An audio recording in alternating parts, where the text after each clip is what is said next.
Hi everybody, I'm Dr. Melanie Greenberg, and I'm going to talk to you today about psychosocial factors associated with chronic pain in women. I want to thank Vidya McNeil and the Foundation for bringing all these wonderful speakers here today, and it's been an incredible experience for me learning about the extensive knowledge that everybody has and this sharing of knowledge. And the previous speakers are a hard act to follow, but I'll try my best. I am one of the founding faculty of the health psychology track at Alliance International University. And we're training a whole new generation of bright young men and women who are going to go out in the community and be well trained in the relationship between health factors and psychosocial factors.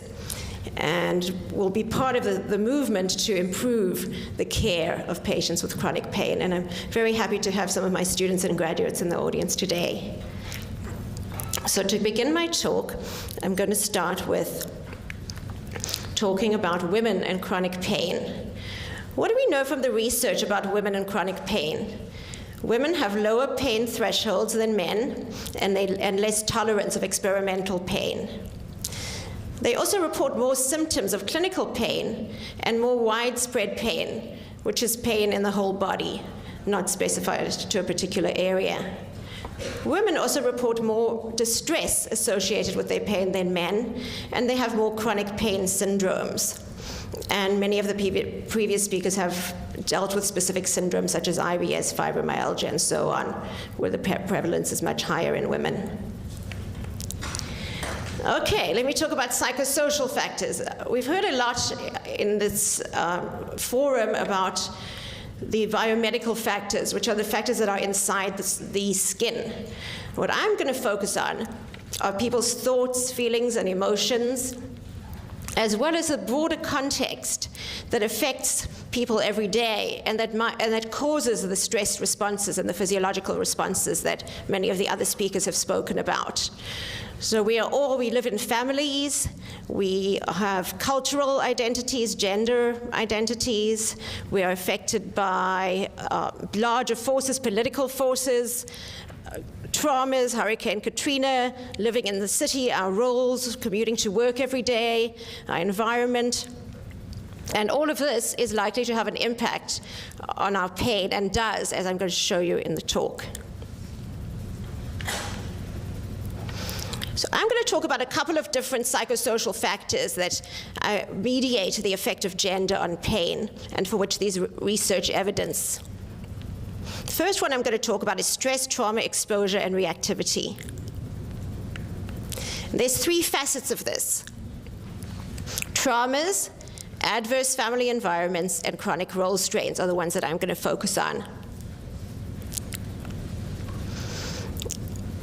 Looking at basic research comparing women and men on stress experience, there was a very interesting review recently published by Tolan and Foa in Psychological Bulletin, reviewing 25 years of research on traumas.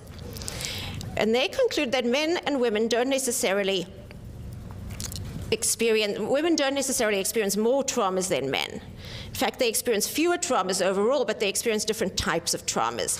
Women report more sexual traumas, child sexual abuse, and adult sexual violence, whereas men report more non-sexual traumas such as war, terrorism, motor vehicle accidents, and so on. It's likely that sexual traumas, particularly those in childhood, because of their violation of the body, may have more long-lasting, enduring, and negative effects than other kinds of traumas, and there's some documentation of that. Women also report more intense reactions at the time of the trauma, such as fear, helplessness, and horror. And there's research showing that reactions at the time of the trauma actually predict subsequent post-traumatic stress disorder symptoms. Women also report heightened perceptions of threat. So if you look within a category, such as all the people who have experienced motor vehicle accidents, the women will report that the motor vehicle accidents were more threatening or more frightening than the men do. And so And this may be because of women's greater vulnerability to sexual assault in the society or other experiences that women have. Either way, it makes them more vulnerable to post-traumatic stress disorder, and there's higher rates of post-traumatic stress disorder in women than men. Okay, adverse family environments. The picture that I have is ironic. It's movie stars. This has been in the tabloids recently with one of the Baldwin brothers, Alec Baldwin, and his wife, and having years and years of arguing and having a very hostile divorce in which they're now implicating the daughter, and the press has gotten involved, and it's a real ugly situation.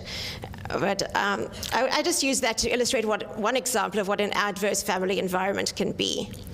Shelley, as one of the previous speakers mentioned, Shelley Taylor and her colleagues Rapetti and Seaman at UCLA have come out with this very well-supported and interesting theory that adverse family environments are related, in childhood, are related to all kinds of disorders in adulthood, both impaired physical health and impaired mental health, and worse health behaviors, such as vulnerability to substance abuse disorders and things like that.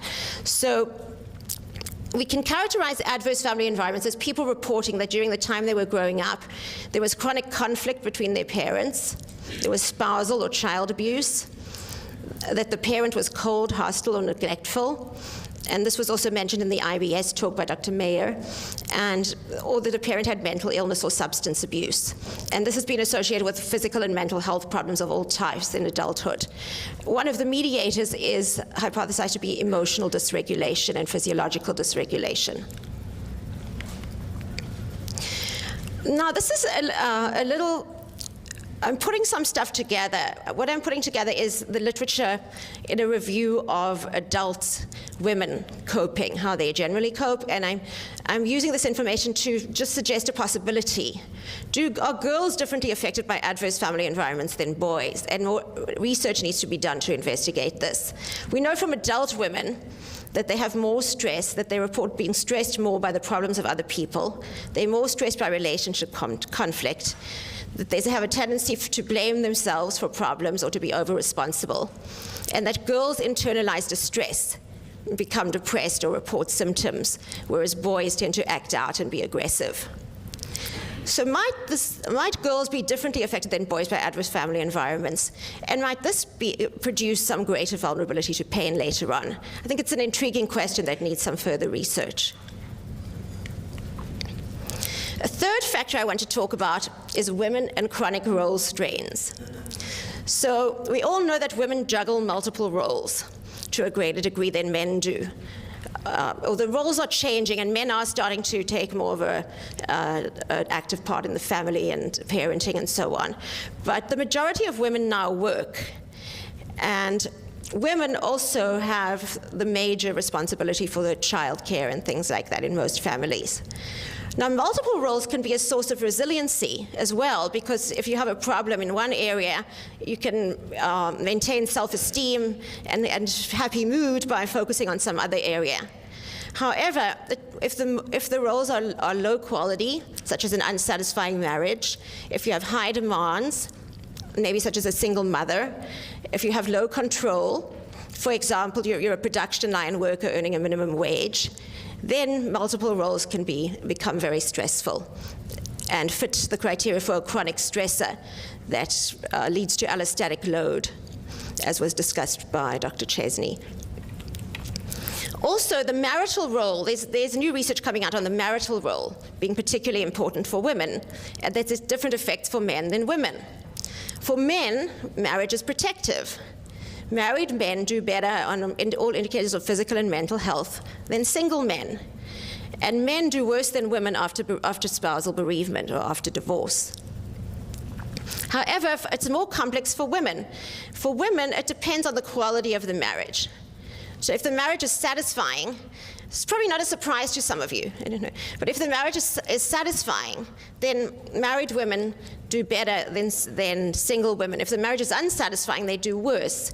And there's a recent research article out by Gallo and Matthews where they linked women in unsatisfying marriages had a greater risk of atherosclerosis and subclinical indicators of atherosclerosis were the highest for this group compared to unmarried women and women in satisfying marriages. Also, women predominantly do much more caregiving than men do. They care for children more, they care for the elderly more, and they care for chronically ill people more. There's some research from the recent research by Yong-Hee Kim in the cancer literature that women caretakers of cancer patients are more distressed by caretaking overall than the male caretakers. So they do more of it, and it's potentially more stressful for them. Women are also more subject than men to sexual harassment and domestic violence, which are severe chronic stresses. So what I hypothesize is that there's a pathway from stress or trauma experience and exposure to chronic pain in women. This is one potential pathway, that these early life experiences as well as ongoing stresses lead to emotional and physiological dysregulation through the HPA axis and other mechanisms, which I'm going to talk about. So people or women become more reactive to subsequent stresses, more physiologically reactive, more emotionally reactive. Over time, some of those mechanisms can increase pain experience. Once the pain sets in, there's further feedback loops. So having chronic pain itself would make you more reactive to other stresses that are going on, because now you're having to deal with the chronic pain and the other stress, and you have fewer your resources are more depleted.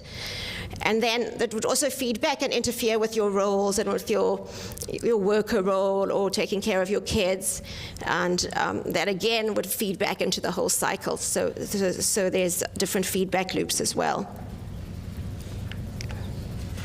So to go into more detail of some of the pathways, physiological dysregulation has been discussed extensively at this conference. Just to summarize, some of the mechanisms are the HPA axis and increased corticotropin releasing factor, also substance P and growth hormones, potentially non-restorative sleep, which has been implicated in fibromyalgia, less slow wave sleep, low heart rate variability, and sympathetic dominance, which is related to vagal tone, and it's the idea that the parasympathetic system can't put the brakes on as easily to slow down the stressor response or the sympathetic response in the autonomic nervous system, so people don't recover as quickly from stress, and they don't maintain a rhythm that's associated, a rhythm of breathing and a rhythm of arousal that's associated with recovery, and that's healing.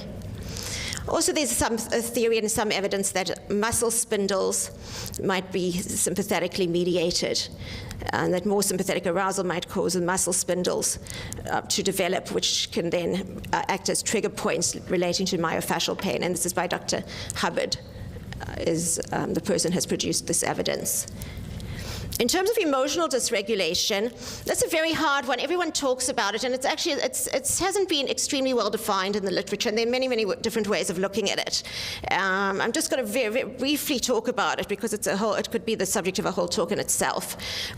In my view, part of emotional dysregulation is the increased reactivity, that you're just more reactive to stress.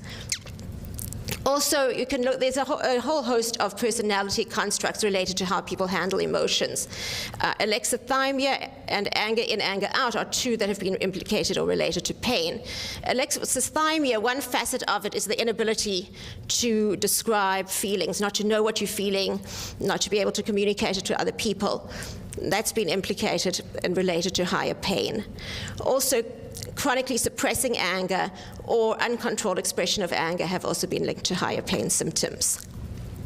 And I already spoke about feedback loops. Okay, so just to give you an example of how this might fit together in a pain disorder, I'm going to talk about stress trauma exposure in fibromyalgia, which is one of the disorders, I think, for which there's the most evidence implicating stress trauma exposure. So compared to healthy controls, fibromyalgia patients report more adverse family environments, more lifetime sexual abuse and rape, and more childhood physical abuse.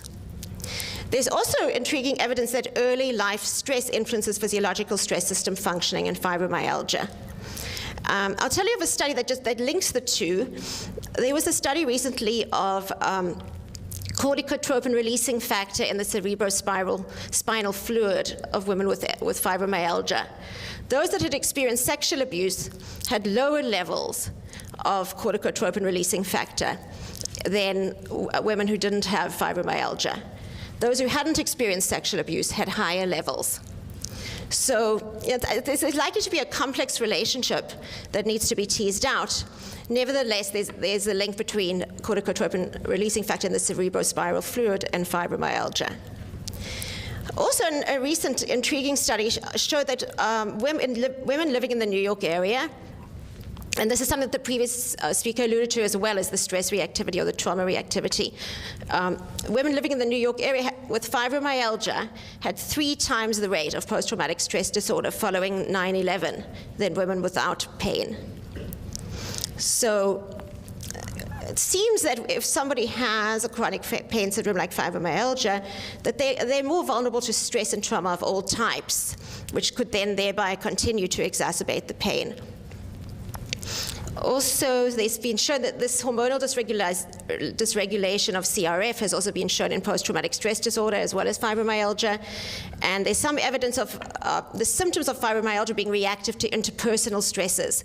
Alex Zautra and colleagues have done daily diary studies where they show that fibromyalgia symptoms go up with interpersonal stresses on a day-to-day basis. That just regular stresses going on, ongoing in relationships, exacerbate people's fibromyalgia symptoms. Also, women with fibromyalgia or people with fibromyalgia report tremendous interference with their roles and disability. Okay, going on to the second factor, which is affect, schemas, and coping. That's my background. I have a stress and coping background and have studied emotional expression and expressive writing and health. The 2 factors I want to talk about is vulnerability to negative affect and negative schemas and coping styles. I see here, actually, if I had to do it again, I would take out the word negative, because I think women have both positive and negative schemas and coping styles. Some are resilience factors, some are vulnerability factors. I'm going to focus a bit more today on the ones that are vulnerability factors and a little bit on the resilience ones.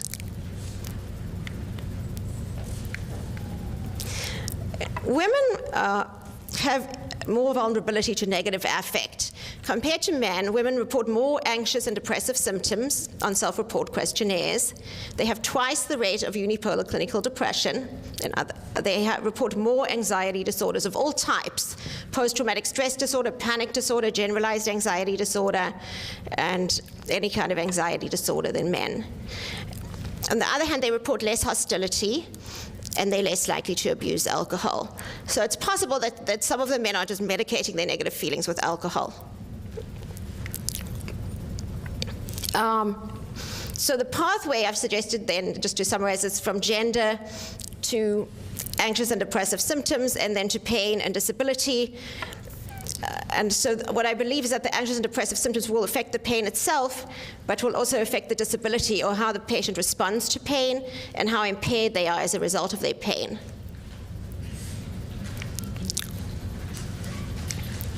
And some evidence linking the negative affect to gender, pain, and disability is there's some evidence that following multidisciplinary pain treatment, women are less able to maintain the gains that they've made in the treatment.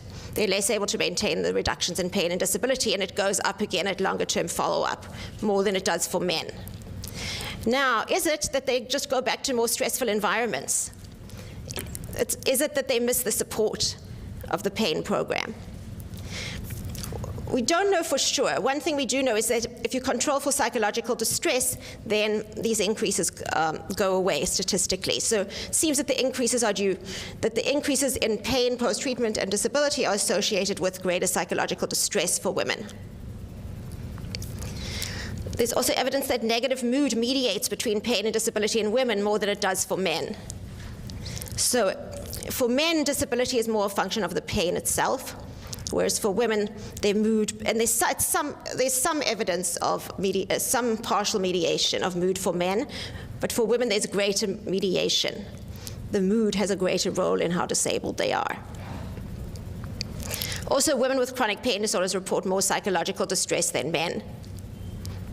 Now, we don't know why. Is it because they're more reactive to the symptoms? Is it because of the secondary symptoms, and they have to, if they're more fatigued and they have to juggle these multiple roles, that's harder for them? Is it because people in society react differently to them?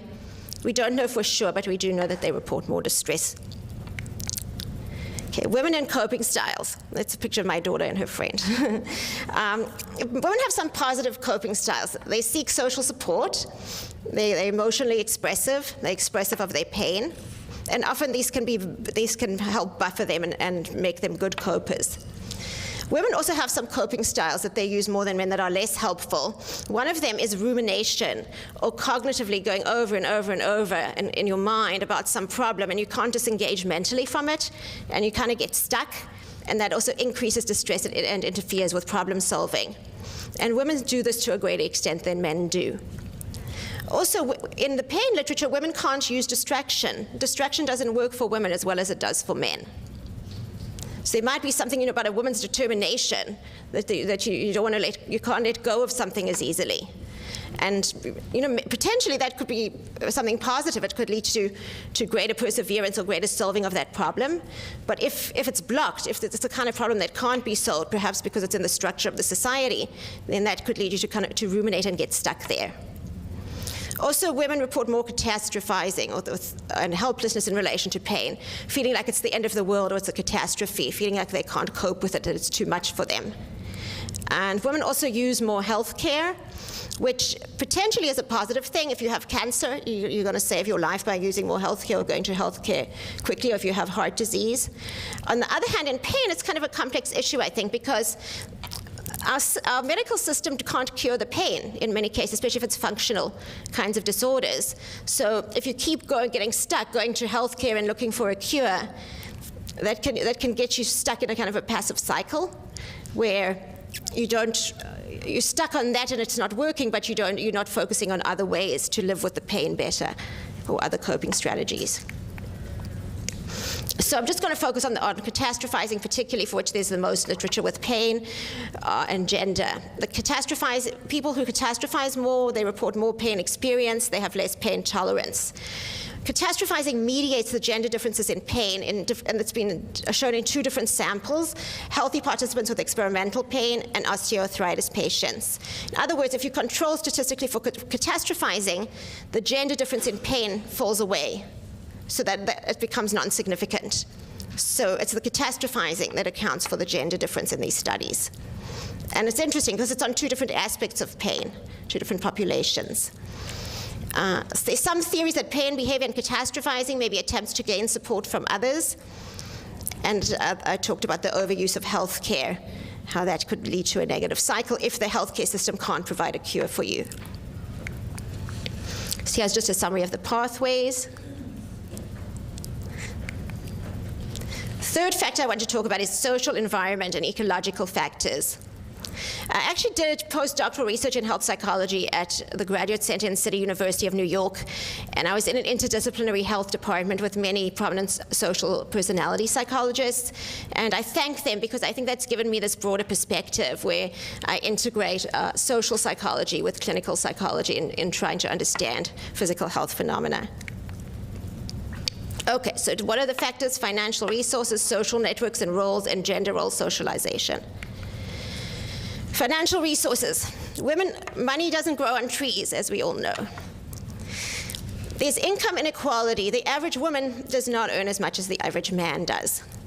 There's also a glass ceiling, so that women are underrepresented at the highest roles of captains of industry and government and so on. So it's women can reach a certain level, and beyond that, it becomes much harder to get to the very top.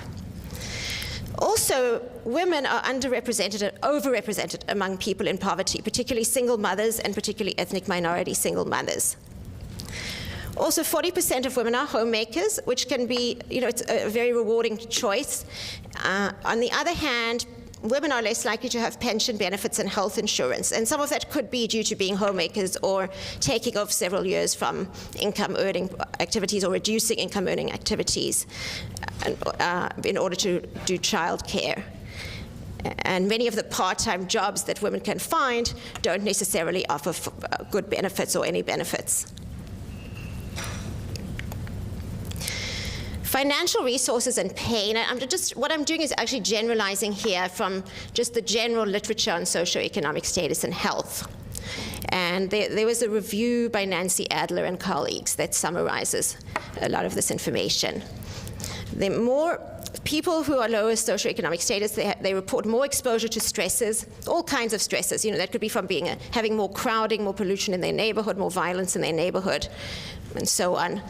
They also perceive more stress. They just report feeling more out of control in their lives and more stressed. Having no financial resources or little financial resources means people delay treatment seeking because they can't afford it. It can reduce compliance, that they can't afford to go for the physical therapy or to buy the medications, and so on. Also, the Whitehall study, which is a classic study in England, comparing civil servants in different social classes, found there wasn't an overall difference in the amount of exercise that people at different social classes did, but those in the lower socioeconomic status levels did less exercise for leisure. So that's those relaxing walks in the country or going to the gym and the things that we all find so rejuvenating and healing, that these people have less opportunity to do that. Also, having people who have low financial resources often have less control over their work conditions, and they don't less help in the house and things like that. So overall, they have less opportunity to rest, and if they're injured, it's more likely to get exacerbated.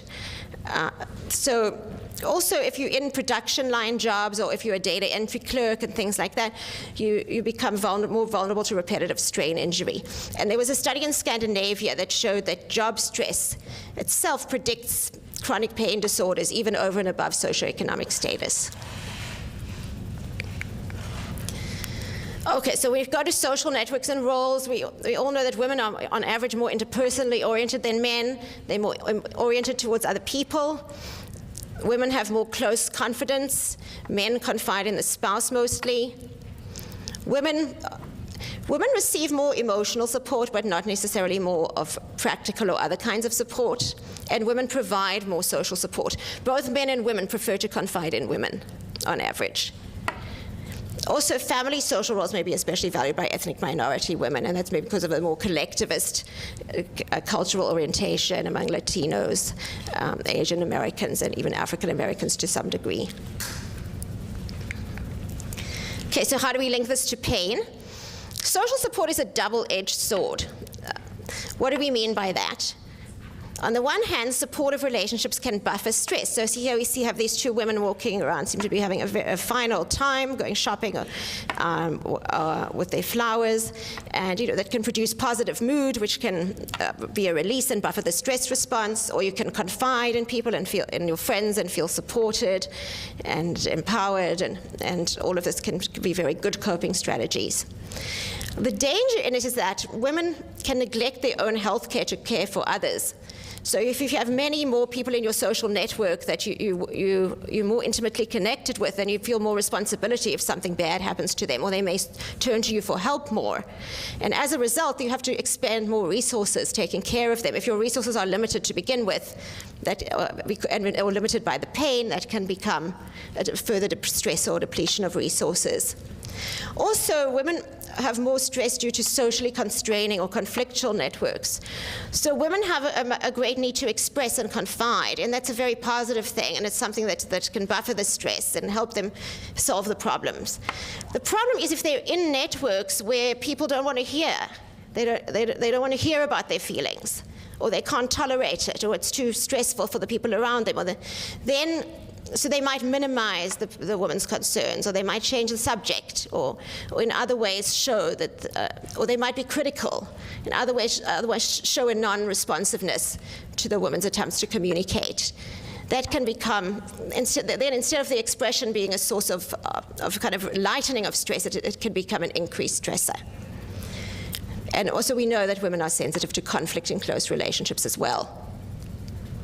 In terms of social roles, they provide an incentive to function despite pain. One of my colleagues, Ana Breda-Lanza, who's at Columbia, did a study of Latino women who are in low socioeconomic status in the New York area who were coping with arthritis. And she found that for many of them, being a mother or being a grandmother or functioning for their children and their grandchildren, that was a huge source of what motivated them to keep going despite the pain.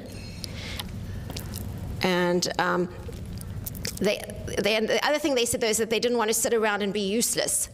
So they characterized not being able to be active in these roles as being useless, and that would have implications for self-esteem. So if people value the roles very much and they can't function in them, that can lead to depression. Okay, gender role socialization and pain. I'm so conscious of this because I have a 5-year-old daughter, and we live right near Disneyland. So what happens is there's this whole princess phenomenon where at a certain age, around 4 or 5, girls very much identify with Princess Belle and Cinderella and Aurora and all the princesses that were kind of saved by princes. And I have real mixed feelings. I mean, it looks real pretty and it's a lot of fun for them, but I have real mixed feelings about them identifying with the being saved part of it, as opposed to saving themselves. So what do we know about gender role socialization? Adults give more nurturing responses to girls' expressions of pain than boys, and I see this so much on the playground. So the boys get told, brush it off and get on with it, and the girls get a big hug and their hair gets stroked, and this is by teachers and parents, put on somebody's lap and so on. So what are we teaching girls? We're teaching girls that pain behaviors lead to support, whereas we're teaching boys to be independent. Girls are also more allowed to express vulnerable emotions than boys are, or men in our culture. So, for men, there's a lot of social restriction against expressing sadness or expressing anxiety. They're allowed to express anger, that's about it. Whereas women are more allowed to cry and things like that. So there's research in the pain literature showing that women who identify more with the female role have lower pain tolerance. So there's within-group differences among women as well. Some identify more with the female role. Some, you look on the playground, there's the tomboys, and there's the very girly girls. And this continues into adulthood. Those who are more like the girly girls, and in adulthood, they don't tolerate pain as well. Now, we don't know, is that because they're more helpless? Because that's how they've been socialized? Or are they just not so motivated towards physical toughness? They don't value it as much. So the other factor that I want to talk about is physician-patient interactions, which often doesn't receive that much attention, but I think is a very important factor. And many of you who are physicians or residents can probably relate to some of this. So there's evidence that health professionals hold gender stereotypes, and patients react to these stereotypes. Historically the gender stereotype has been of the hysterical female who's sort of exaggerating her symptoms to get attention or somatizing psychological distress.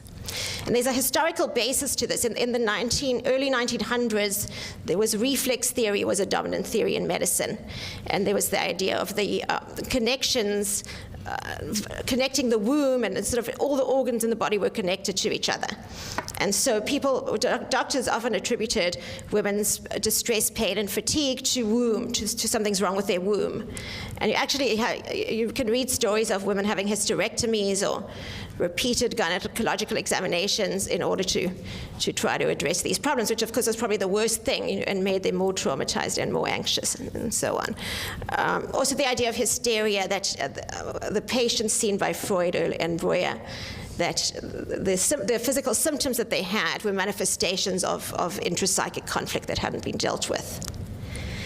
So there is interesting literature on the effects of stereotypes. Most of this has been with medical residents and students, where they give people vignettes. So you have one I read recently by Ron Friend and colleagues at Stony Brook. You have 4 vignettes, and you vary what the gender is, whether it's male or female, and you also vary how distressed, whether the person is reporting distress or not. And this was, for example, this was a description of somebody that would have cardiac symptoms, such as chest pain and pressure and things like that. And they had to check a box whether what they thought the cause was, and if they would refer them for further cardiac testing, which of course was the correct response to those kind of symptoms. And they found that that with the men, most of the men, those boxes were checked. With the women, it depended on whether they reported distress or not. So if the woman didn't report, in the vignette it was reported to be coping well or not to have high distress, then the physicians and residents and students treated her kind of like the men. with attributing it to a cardiac symptom and referral. However, for the one block where there was the distressed woman, that was the one where the chest pain was more likely to be attributed to psychological problems, and there was a less frequency of checking the box for referral. So it seems to be when women see doctors and report high distress, that might be where they're most vulnerable to stereotypes. And it's kind of a complex picture, because the patients there are a subgroup of patients that have psychological distress being a prominent factor or the main factor. So doctors are on the lookout for this, because there is this group and objectively. But on the other hand, it could become an over-inclusive stereotype where it's applied to any woman who reports high distress and may interfere with the quality of care. Chronic pain patients may be particularly likely to evoke gender stereotypes because they're mostly female. There's ambiguity about what the symptoms, about the cause particularly. You often can't, so fibromyalgia, for example, they don't show up with joint swelling or with elevated rheumatoid factor and so on in laboratory tests. There's lack of objective verification from tests and examinations. They don't respond well to medical treatments. The cause is chronic, and they report high distress and disability. So they're exactly in the category that could evoke stereotypes. Patient reactions to stereotyping, and this I'm just generalizing actually from the research on minority stress and ethnic minorities, that if you've been subject, for example, to racism, I'm going to use that as an example, the more you're subject to racism early on, you become more physiologically and psychologically reactive to situations in which there could be racism, and you're more likely to interpret ambiguous situations as racist. And you're more trying to control or avoid the situations where you might be vulnerable to this. And then you also can internalize this negative stereotype, which can affect your self-esteem. So I'm hypothesizing that the same might be with these patients with this kind of negative, distressed female stereotype. Not as much for females generally, but I believe for the female pain patient or the person with this whom it fits a distressed stereotype. And subjective, if you speak to patients or if you read qualitative studies, there's many reports of this internalization of the feeling shame about the pain, or feeling judged, or feeling less adequate of a person than they were before or than other people. There is some research on stigmatizing in facial pain patients by Bruce Link and colleagues at Columbia. It's in the 80s. Many facial pain patients feel stigmatized. The most frequent thing they reported really was feeling alienation, or kind of like nobody understands what it's like to be me. And these were people with TMD, temporomandibular joint disorder. And then a smaller subgroup of them also reported that people thought they were crazy, or that they were less psychologically healthy than other people. The more they perceived stigma, the more it was associated with depressive symptoms, controlling for some other factors, and past negative encounters with physicians, increased perceived stigma. And so it's possible that medical encounters themselves may produce stress and angry ruminations for patients. From the chronic fatigue literature, there's also studies showing that patients who insist on a biomedical explanation and cure, this is something physical, I don't want to know anything about stress and so on, that those have the poorest prognosis.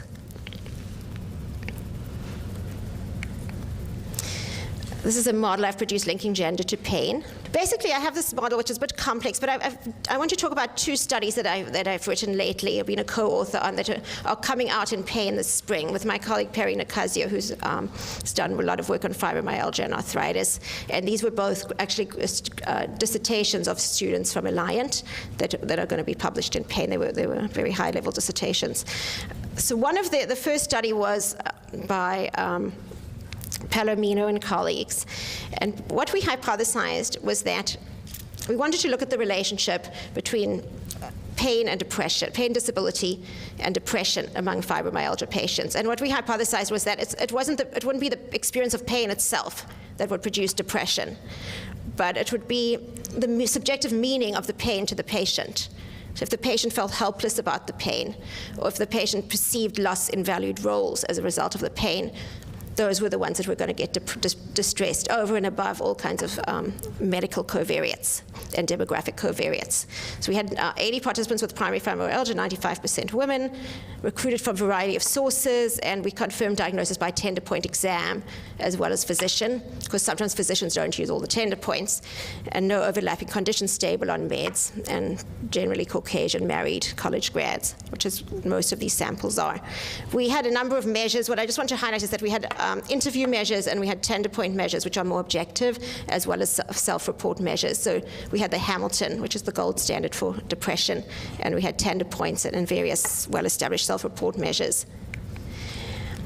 What we found was that pain was associated with both helplessness and role loss, but only when the two competed with each other as mediators. Now, these two were also highly related. They were correlated 0.70. But when they competed with each other as mediators, it was the helplessness that was related to the depressive symptoms and not the role loss. So this seems to be the most important factor, and what we need to target our interventions towards with patients is trying to increase their sense of self-efficacy or being able to do something about the symptoms. And this was over and above over and above all the medical covariates of the treatments and medicines and so on. I just want to quickly talk about the second study. And this was actually, one thing that's really interests me is the etiology of pain. And the best way to study this is in acute pain patients. Let me just go to this slide because that tells you my methodology. So this was by Young, Casey, and colleagues. And we had access from the Sharp acute back pain clinic to patients who were coming in with acute pain within 8 weeks of pain onset. The mean was about 4 weeks, just under 4 weeks. So we're getting them right at the beginning. Now, a portion of those people a lot are going to recover, but there's a portion that are never going to recover, that are going to become chronic pain patients. And so and we looked at these patients at time 1 and 3 months later, and that's the minimum period for which you can call pain chronic.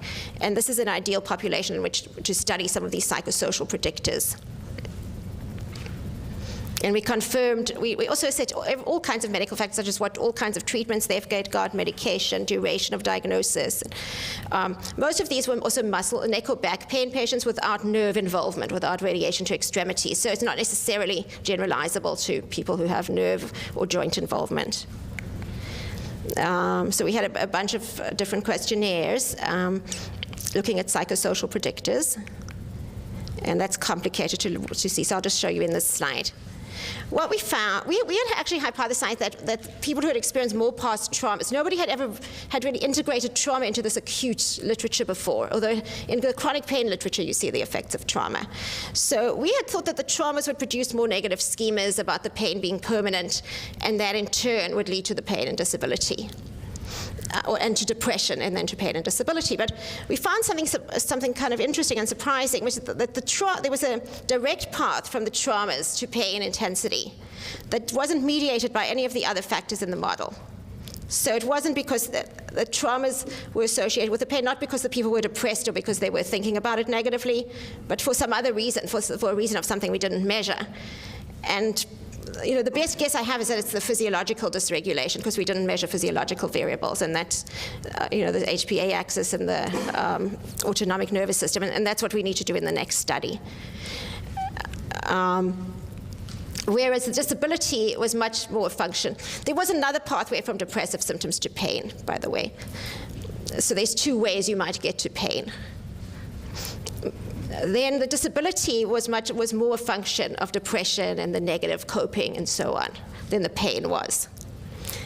Interestingly, we thought acute pain, how much pain they reported when they first came to the doctor, would predict chronic pain, and it wasn't a significant predictor.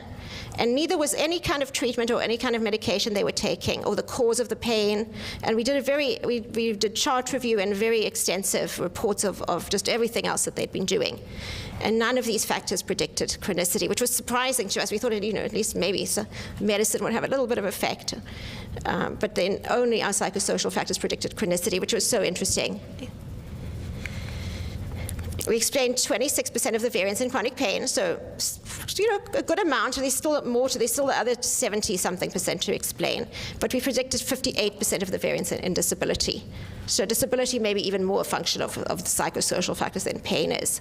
The most consistent and powerful predictor was depression, which predicted the most, which had the largest effect size. And it predicted pain and disability directly, and indirectly predicted disability via pain beliefs, specifically beliefs that the pain would be permanent. So those who were more depressed were more likely to believe that the pain would be permanent. More depressed at time 1, they'd be more likely to believe the pain would be permanent at time 1, which predicted disability at time 2 over and above time 1 levels. I've done a gentle yoga study for women with fibromyalgia, where we found in a random, it was a small n, but a randomized design, where actually people were alternately assigned to waiting list control or yoga. Again, waiting list control is not the strongest control, but it's suggestive because we got large effect sizes on pain, fatigue, sleep disturbance, and anxiety. 25% of the yoga group decreased their meds, while 24% of controls increased their meds. And we found in the yoga group that changes in depression in mid-treatment were significantly positively correlated with changes in pain at post-treatment. So it may be that's what comes first, and that needs to be investigated more. Basically, we need more research. We need more integration of these psychosocial variables, both into the care of patients and into research. And I think it would be very exciting. The best research would be that looks at both the psychosocial factors and the physiological and genetic variables. So we need multidisciplinary teams, I think, to really get a handle on this problem. And finally, I hope that the conference and this talk have helped to produce happy, healthy, vital, energized women of all, through the lifespan, so at all stages of the lifespan in the future. Thank you.